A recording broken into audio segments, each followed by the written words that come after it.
Ever been in a situation where you've printed out a spreadsheet only to find you have a number of blank pages or things don't fit exactly how you expect them to? In this video, we're going to have a look at Page Break View, a feature in Excel that enables you to modify your page layout before you print it out, rather than wait until you print it out and it's not exactly what you want. So by default, your pages in Excel will print portrait, which means it's a vertical page. Depending upon where in the world you are, that might be an A4, it might be a letter, it might be legal size.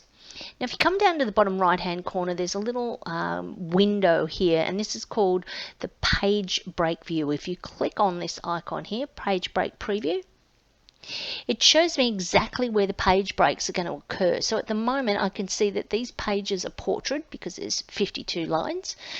And by default, Excel goes down the first columns and then down the next columns. So you can see these two appear on future pages, and you can see just by the text here, we're up to page 18.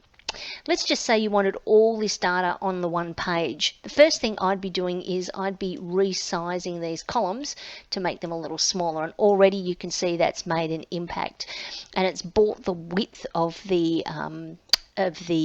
spreadsheet that's going to be printed out into single pages. So this line here shows us where the page is going to split. Now, you can also drag this up or down if there are particular rows of data that you want to keep together on one page or the next page.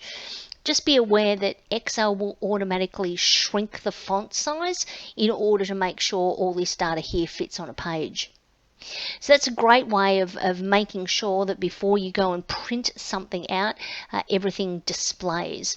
So to get back to your normal view so you can just print it out, come back down to the bottom right hand corner and click on the normal view icon down here. This returns you back to your main spreadsheet, and you'll notice here you can see at the moment where the page is going to break on the right hand side there. So the page break view is fantastic for making sure that all your data remains on the one page and potentially just to manipulating it slightly if you need to.